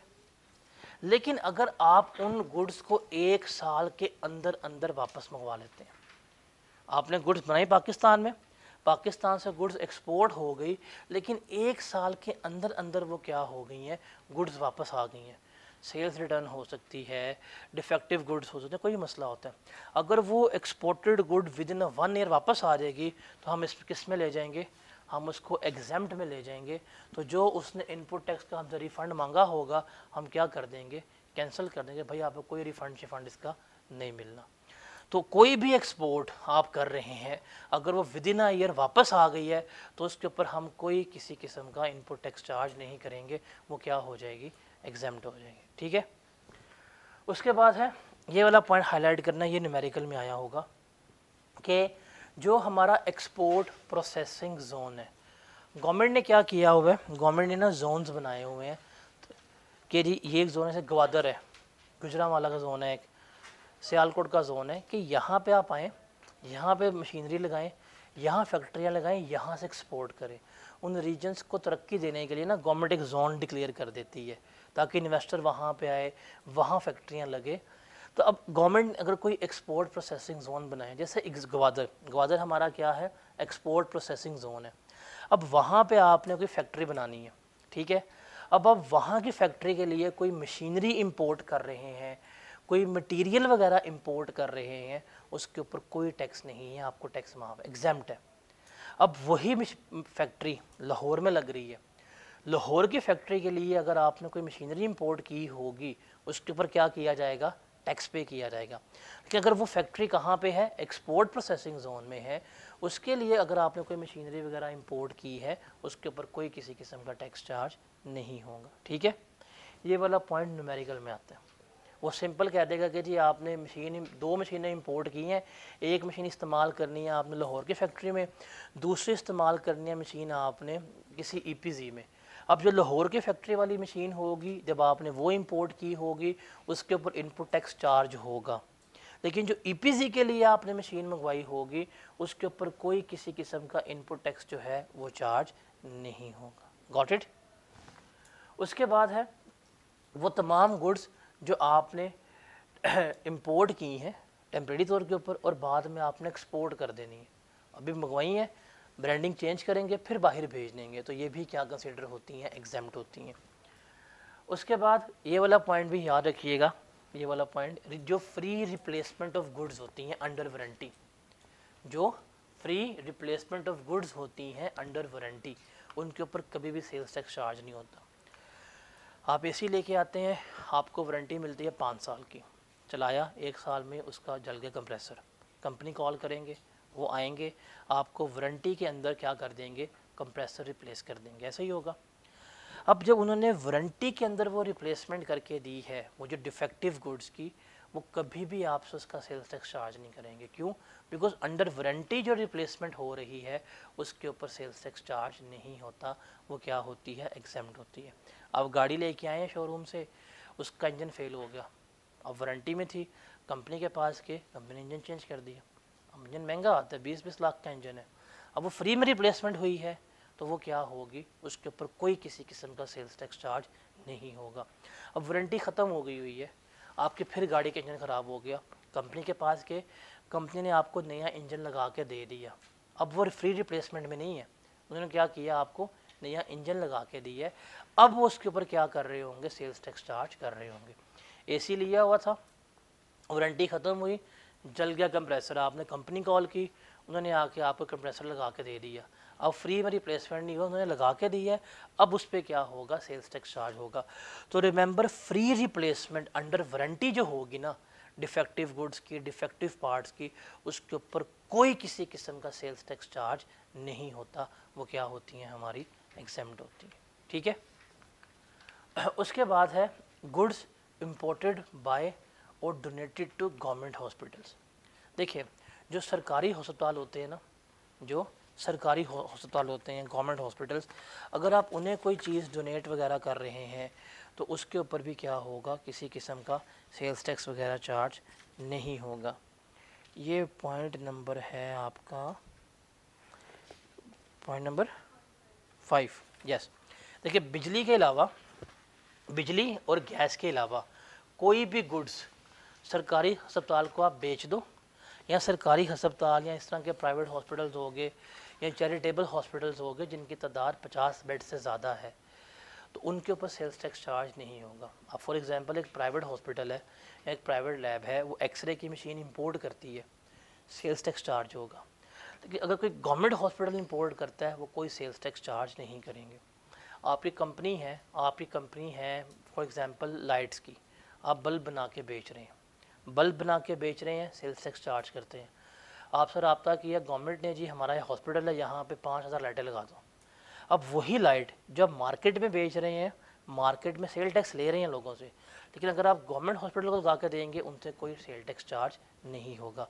पंखे बना के बेच रहे हैं, मार्केट में बेच रहे हैं, 18% पंखे पे टैक्स चार्ज होगा। लेकिन वही पंखे अगर आपने गवर्नमेंट हॉस्पिटल में लगा के दिए हैं या किसी भी चैरिटेबल हॉस्पिटल जिसकी तादाद 50 बेड से ज़्यादा की है, तो उसके ऊपर आप सेल्स टैक्स चार्ज नहीं करेंगे। ठीक है, ये वाला पॉइंट भी पेपर में आ चुका हुआ है, तो इस पॉइंट को भी हाईलाइट कर लें, पॉइंट नंबर 6 को। ये पास्ट पेपर में जो है वो क्या है, टेस्टेड है।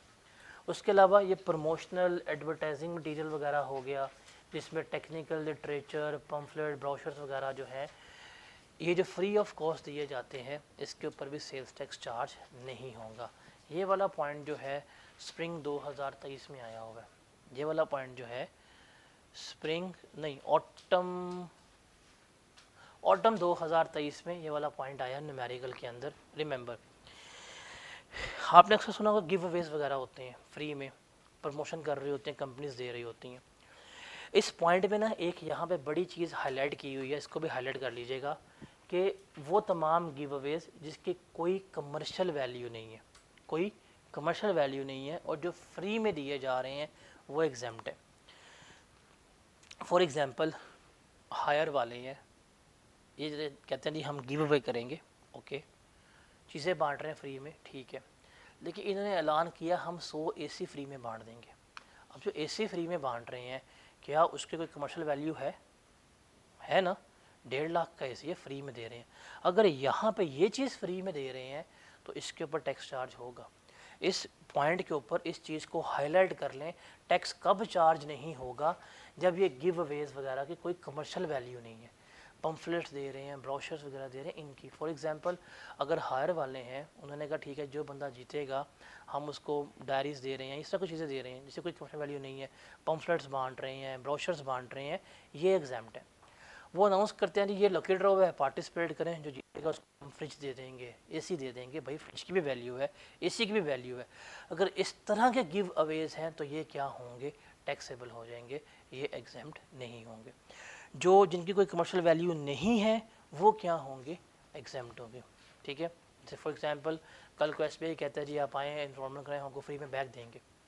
अब बैग की कमर्शियल वैल्यू बहुत कम है, 300-400 का बैग है, आपको ज्योमेट्रीज दे देते हैं, बहुत कम वैल्यू होती है। इस तरह गिव अवेज जो है ये एग्जाम्प्ट है। वो अनाउंस कर देंगे फ्री में पढ़ाएंगे बैठ के, भाई इसकी कमर्शियल वैल्यू होगी, तो ये एग्जाम्प्ट नहीं होंगे। ये ऑटम 2023 में पॉइंट जो है वो आया हुआ है, इसलिए इसको हाईलाइट कर लीजिएगा। फिर ये वाला पॉइंट जो है ये आज तक पेपर में टेस्ट नहीं हुआ। देखें, एक होता है न्यू एसेट बेचना, एक होता है ओल्ड एसेट बेचना। देखें, एक वर्ड आता है, आप लोग शायद अकाउंटिंग में पढ़ के आए हों, स्टॉक इन ट्रेड का। एक शायद आपने वर्ड पढ़ा हो स्टॉक इन ट्रेड का। स्टॉक इन ट्रेड का मतलब क्या होता है कि आप उस चीज़ में डील कर रहे हैं, बना के बेच रहे हैं। जैसे जो टोयोटा है उनके लिए गाड़ियाँ क्या हैं, स्टॉक इन ट्रेड है, बना के बेच रहे हैं। हायर वाले हैं, इनके लिए एसी क्या है, स्टॉक इन ट्रेड है। इंटरवुड है, इनके लिए फर्नीचर क्या है, स्टॉक इन ट्रेड है। सैमसंग वालों के लिए टीवी क्या है, स्टॉक इन ट्रेड, भी को बना के बेच रहे हैं। ये वाला पॉइंट है उन तमाम एसेट्स का जो other than stock in trade है, मतलब आप उनको बना कर नहीं बेच रहे, वो आपकी इन्वेंट्री नहीं है, आप उनको डील नहीं कर रहे। फॉर एग्जांपल यहाँ बात हो रही है आपके यूज्ड एसेट्स की, जिनको आप डेप्रिशिएट कर रहे हैं, जैसे SBI के AC। अब SBI का बिजनेस क्या है, एजुकेशन, लेकिन अगर SBI अपने AC बेचे तो क्या AC इनका स्टॉक एंड ट्रेड है? इनका स्टॉक एंड ट्रेड क्या है, ये यही है ना स्टॉक एंड ट्रेड इनका। अब आपके यूज एसेट्स हैं, फॉर एग्जांपल AC हो गया, फर्नीचर हो गया, पंखे हो गए, LCD वगैरह होगी, अगर आप ये बेच रहे हैं, अगर आप अपना कोई यूज्ड एसेट बेच रहे हैं तो कभी भी यूज्ड एसेट के ऊपर सेल्स टैक्स चार्ज नहीं होता, कभी भी नहीं होता। आप जाते हैं शोरूम पे, आप शोरूम से गाड़ी लेके आएंगे ना, या इवन बाइक भी लेके आएंगे, तो जब आपको इनवॉइस आएगी उसके ऊपर सेल्स टैक्स चार्ज होगा जो आपने पे किया होगा। ठीक है, नई गाड़ी पे भी यही है, नई बाइक पे भी यही है। लेकिन अगर आप जाते हैं बाहर मार्केट में और सेकेंड हैंड बाइक लेते हैं, सेकेंड हैंड गाड़ी लेते हैं, कभी सेल टैक्स उस पर चार्ज होगा? कभी भी चार्ज नहीं होता। कभी भी सेकेंड हैंड चीज़ों के ऊपर, यूज्ड चीज़ों के ऊपर, यूज्ड इक्विपमेंट्स के ऊपर, यूज्ड एसेट्स के ऊपर सेल्स टैक्स चार्ज नहीं होता। ये इतना बारीक पॉइंट है जो पास पेपर में आज तक टेस्टेड नहीं है। बुक में 28 अटेम्प्ट के पास पेपर से, 28 अटेम्प्ट के पास पेपर में ये वाला पॉइंट अभी तक टेस्टेड नहीं है। और हमेशा हर अटेम्प्ट में वो कोई ना कोई एक यूनिक पॉइंट टेस्ट करता है, तो इसलिए इसको याद रखना है। देखें, अगर आपका बिजनेस ही उन एसेट्स को बेचने का है ना, तो उसके ऊपर टैक्स चार्ज होगा। जैसे टोयोटा वाले हैं, गाड़ी बना के बेच रहे हैं, आप जाएंगे गाड़ी खरीदने के लिए, जी गाड़ी खरीदनी है, ओके, गाड़ी बेचेंगे, आपसे सेल टैक्स लेंगे, और वो उनके लिए क्या होगा? आउटपुट टैक्स होगा जो कस्टमर से लिया होगा। जो गाड़ी बनाने पे उनका टैक्स आया होगा, इनपुट टैक्स वो लेस करवाएंगे, बाकी गवर्नमेंट को पे कर देंगे। क्यों? बिकॉज उनका ये प्रिंसिपल बिजनेस है। हायर वाले हैं, एसी बना के बेच रहे हैं, आप जाते हैं उनसे एसी खरीदते हैं, वो आपसे क्या लेंगे? टैक्स लेंगे। जो आपसे वो टैक्स लेंगे वो क्या कहलाएगा? उनका आउटपुट टैक्स कहलाएगा। जो एसी बनाने इनपुट टैक्स पे किया होगा वो लेस करवाएंगे, गवर्नमेंट को पे कर देंगे। ऐसा ही है, बिकॉज उनका स्टॉक इन ट्रेड है। लेकिन अगर एसबीआई वाले हैं और ये जाके एसी बेच के आते हैं, अब जब एसी खरीद के आए थे इन्होंने टैक्स पे किया था, लेकिन जब ये एसी बेचने जा रहे हैं ये कोई टैक्स नहीं ले सकते। क्यों? ये क्या है? एग्जेम्प्ट है। तो यूज्ड एसेट क्या होते हैं? एग्जेम्प्ट होते हैं। इवन अगर टोयोटा है और टोयोटा फैक्ट्री में ही टोयोटा की गाड़ी इस्तेमाल हो रही है, यूज़ हो रही है, अगर वो उसको भी बेच देंगे ना, उसके ऊपर भी कोई सेल्स टैक्स चार्ज नहीं होगा। सुजुकी है, सुजुकी कंपनी में उन्होंने अपनी इन्वेंट्री उठाने के लिए अपनी ही पिकअप इस्तेमाल कर रहे हैं, ठीक है, और वो अपनी ही यूज पिकअप मार्केट में बेच देंगे ना, उसके ऊपर भी सेल्स टैक्स चार्ज नहीं होगा। क्यों? बिकॉज यहाँ पे क्लियरली लिखा हुआ है कि जो रीसेल है, जो यूज्ड एसेट है, जो आपके अपने ज़ाती एसेट्स हैं, उनको बेचेंगे, उसके ऊपर कभी भी सेल्स टैक्स चार्ज नहीं होगा। इस पॉइंट को लिख लीजिएगा, ये हिडन पॉइंट हो सकता है, पेपर में आ सकते हैं, ठीक है। उसके अलावा कुछ स्पेसिफिक गुड्स हैं जो बता दी हैं, इनको बेचोगे, इनके ऊपर सेल्स टैक्स चार्ज नहीं। जैसे for example energy saver lamps हैं, ये एलईडीज़ वगैरह पे सेल्स टैक्स नहीं होता। उसके अलावा फार्मास्यूटिकल रॉ मटेरियल हैं, चंद एक जो रॉ मटेरियल्स हैं फार्मास्यूटिकल्स के, उनके ऊपर सेल्स टैक्स जो है वो चार्ज होता है। लेकिन मोस्टली दवाइयों के जो रॉ मटेरियल होते हैं इनके ऊपर कोई किसी किस्म का सेल्स टैक्स जो है वो चार्ज नहीं हो रहा होता, एग्जेम्प्ट होती हैं। उसके अलावा जो भी यहाँ पे पाकिस्तान में कंपनीज़ हैं जो लैपटॉप वगैरह के मैन्युफैक्चरिंग वगैरह कर रही हैं, असेंबलिंग वगैरह कर रही हैं, आप लैपटॉप नोटबुक्स मंगवाते हैं, उनको असेंबल वगैरह कर रहे हैं, उसके ऊपर भी सेल्स टैक्स वगैरह चार्ज नहीं होता, ठीक है। Is that clear?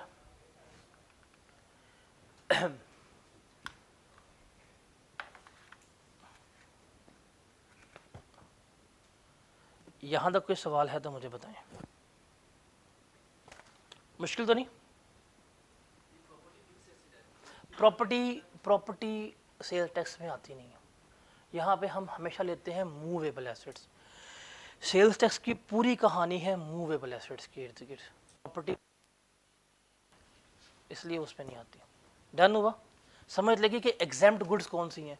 अब वो जो एग्जेम्प्ट गुड्स हैं हम उनमें डील कर रहे हैं, उनके ऊपर टैक्स वगैरह चार्ज नहीं होगा किसी किस्म का भी। डन?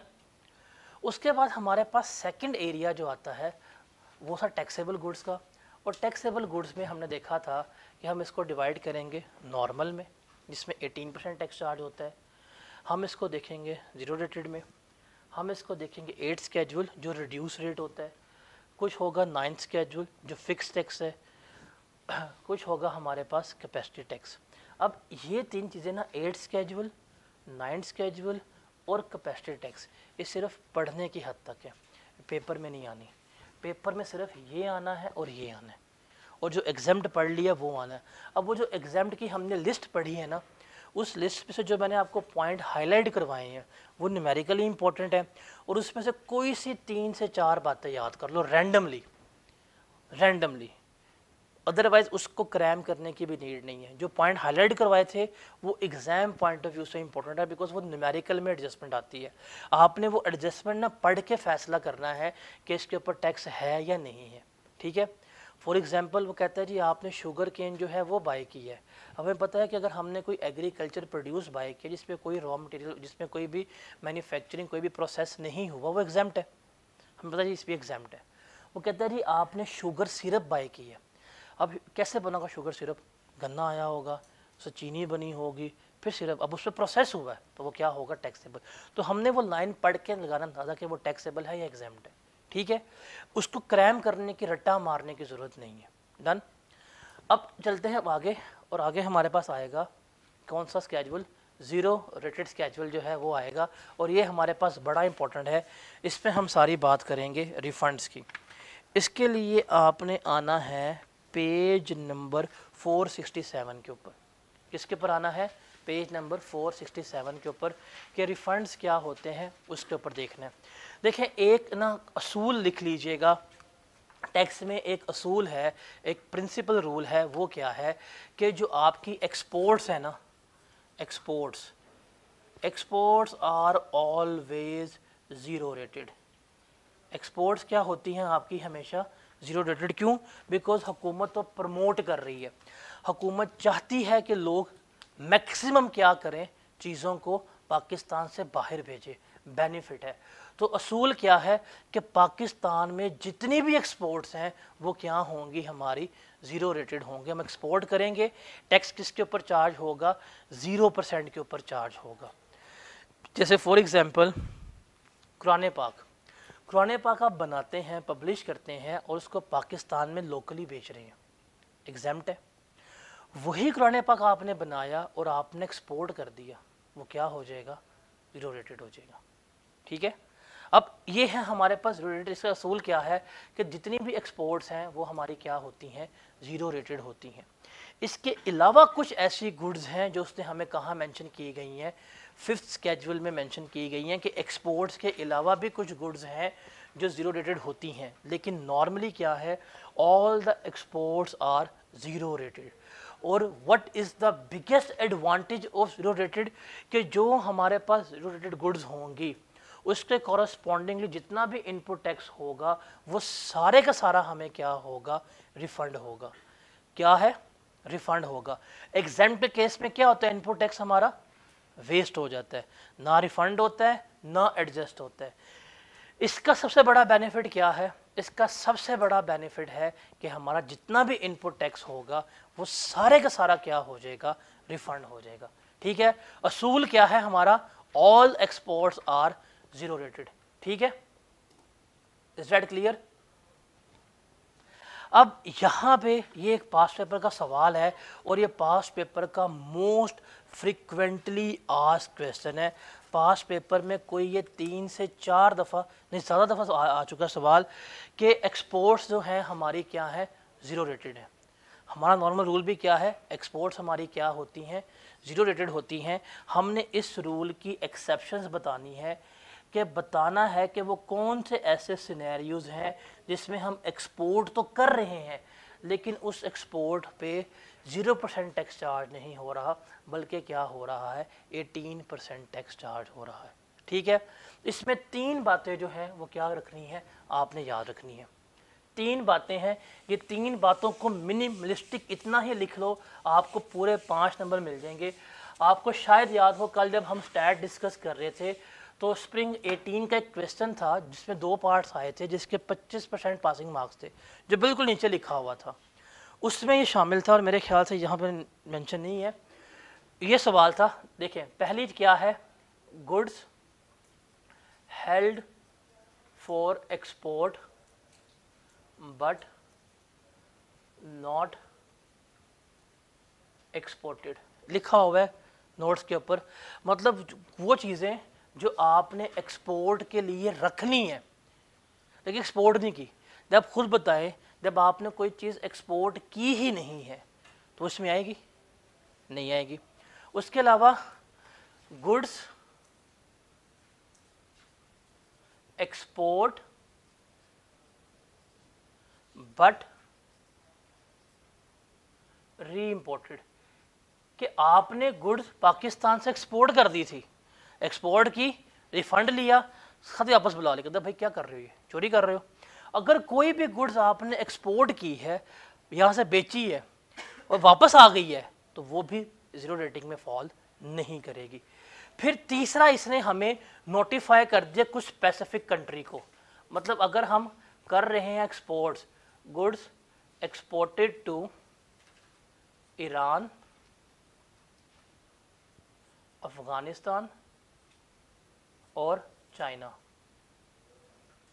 और अफगानिस्तान बाय लैंड रूट भी है, ऑल्सो बाय लैंड रूट। मतलब अगर आप गुड्स एक्सपोर्ट कर रहे हैं ईरान को, अफगानिस्तान को और चाइना को, इंडिया हमसे लेता नहीं है, तीन ही गरीब हैं जो हमसे ले रहे होते हैं, तो अगर हम इन्हें गुड्स एक्सपोर्ट कर रहे हैं तो रिमेंबर ये भी हमारी ज़ीरो रेटेड रेट नहीं होंगी, बल्कि जो नॉर्मल रेट है हम वही लगाएंगे। तो असूल क्या है, एक्सपोर्ट्स क्या होती है हमारी, ऑलवेज ज़ीरो रेटेड होती हैं। एक्सपोर्ट्स क्या होती है हमारी, ऑलवेज ज़ीरो रेटेड होती हैं। लेकिन एक्सेप्शन क्या है, तीन बातें हैं जिस पे हमारी ये ज़ीरो रेटेड नहीं होती, बल्कि उसके ऊपर टैक्स चार्ज हो रहा होता है। वो क्या, number 1 held for export but not exported, export but reimported, और export to Iran, Afghanistan, China. याद रहेगा, ये है जी स्प्रिंग 18 का सवाल। लिस्ट द एक्सेप्शन, सवाल कैसे पूछा है, list the exception to the following general rule. ये एक जनरल रूल है, वो क्या है कि गुड्स एक्सपोर्टेड, जो भी हम गुड्स एक्सपोर्ट करेंगे, shall be charge to tax at 0%। वो किस रेट पे टैक्स होगी, 0% पे। हमने इस रूल की एक्सेप्शन बतानी है कि बताएं कब 0% के ऊपर चार्ज नहीं हो रही होगी। तो बता लेंगे तीन बातें, क्या, number 1 held for export but not exported, उसके अलावा एक्सपोर्ट बट री इम्पोर्टेड, और तीसरा export to Iran, Afghanistan, China. याद रहेगा, जरा बोले मेरे साथ क्या क्या है, held for export but not exported, export but reimported, उसके अलावा export to Iran, Afghanistan, China.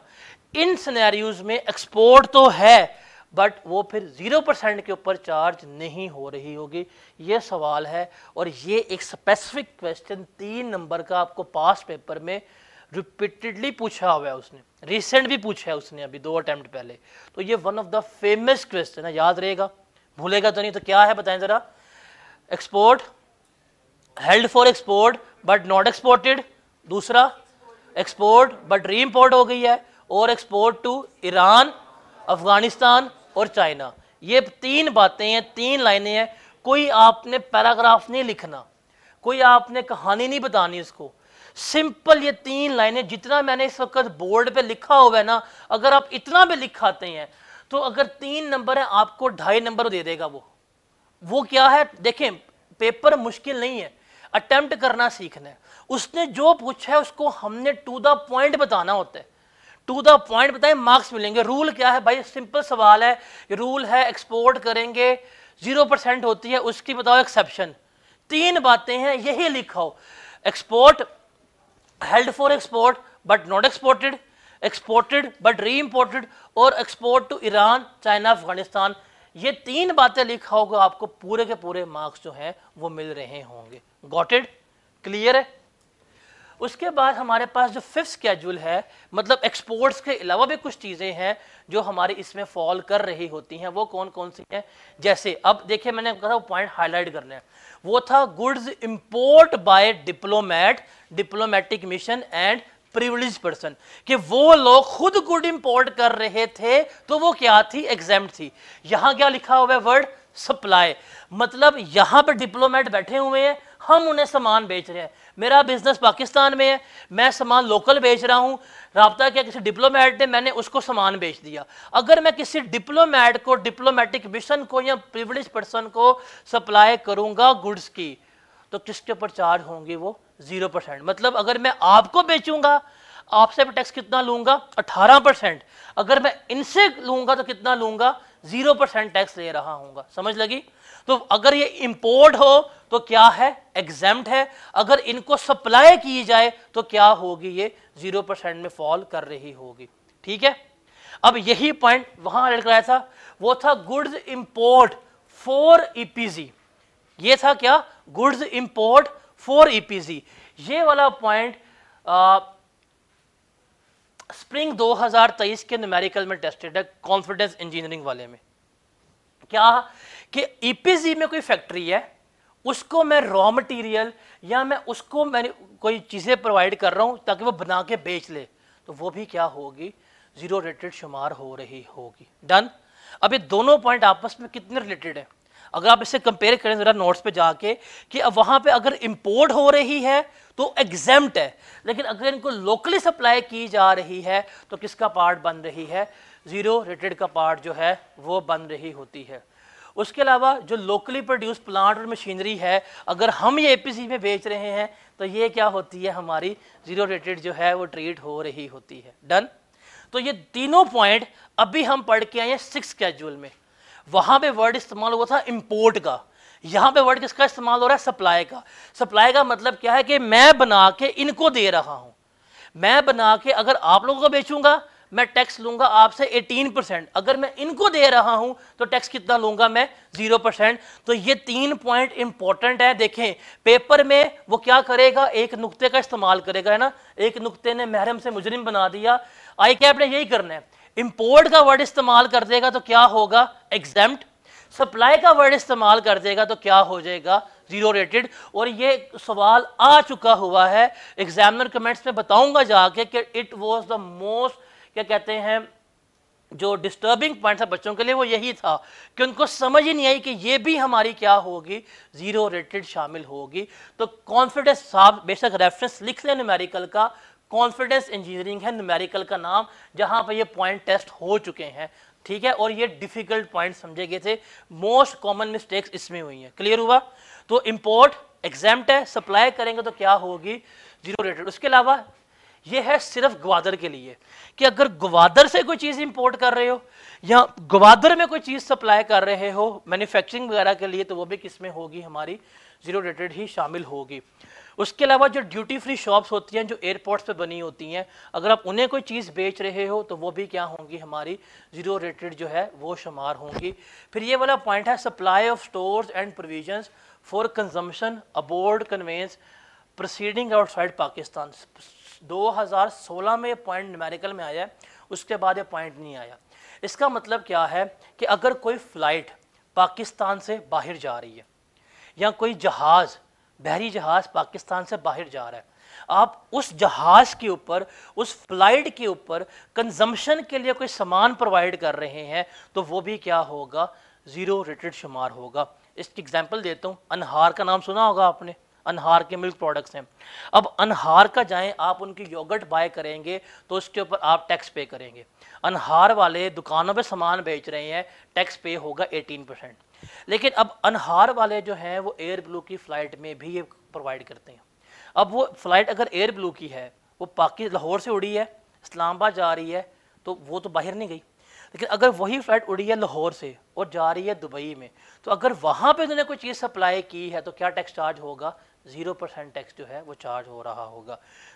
2016 का सवाल है, सीमा एसोसिएट या समाज एसोसिएट, वहाँ पे ये पॉइंट टेस्ट हो चुका हुआ है। तो मतलब कोई भी फ्लाइट, कोई भी जहाज़, कोई भी बहरी जहाज़ जो पाकिस्तान से बाहर जा रहा है, अगर हमने उसको कंजम्पशन के लिए कोई चीज़ प्रोवाइड की है तो वो भी किस में शुमार होगी, ज़ीरो रेटेड शुमार हो रही होगी। हाईलाइट करें इस अटैम्प्ट के लिए, बहुत इंपॉर्टेंट पॉइंट है ये वाला, बड़े अरसे से उसने नहीं पूछा, ये पूछेगा, हाईलाइट कर लें। उसके अलावा जो ज़ीरो रेटेड गुड्स हैं उनके लिए अगर हम पैकेजिंग मटेरियल इस्तेमाल कर रहे हैं तो वो भी हमारा क्या होगा, ज़ीरो रेटेड ही इस्तेमाल हो रहा होगा। फिर जो मैन्युफैक्चर्ड कम एक्सपोर्टर है, मतलब मैन्युफैक्चर कर रहा है और एक्सपोर्ट कर रहा है, बनाता है एक्सपोर्ट करता है, वो जो बिजली वगैरह इस्तेमाल कर रहा है वो भी क्या होगी, हमारी ज़ीरो रेटेड ही शुमार हो रही होगी। उसके अलावा कुछ स्पेसिफिक आइटम्स हैं जैसे बाईसाइकिल्स हो गई, पेंसिल्स हो गई, पेन वगैरह हो गई, अगर हम इन्हें बेच रहे हैं इनके ऊपर भी कोई टैक्स हम चार्ज करते हैं तो किस रेट पे कर रहे होते हैं, 0% पे कर रहे होते हैं। तो ये 5th स्केड्यूल है जिसके ऊपर हम क्या कर रहे होते हैं, लेकर चल रहे होते हैं। तो देखिए एग्जेम्प्ट के बारे में हमने पढ़ लिया, एग्जेम्प्ट क्या होता है डिस्कस आउट कर लिया। अब एग्जेम्प्ट में है कि इनके ऊपर कोई किसी किस्म का टैक्स जो है वो चार्ज नहीं होगा। और एग्जेम्प्ट के केस में इनपुट टैक्स हमारा क्या होता है, वेस्ट होता है, यही हमने पढ़ा था।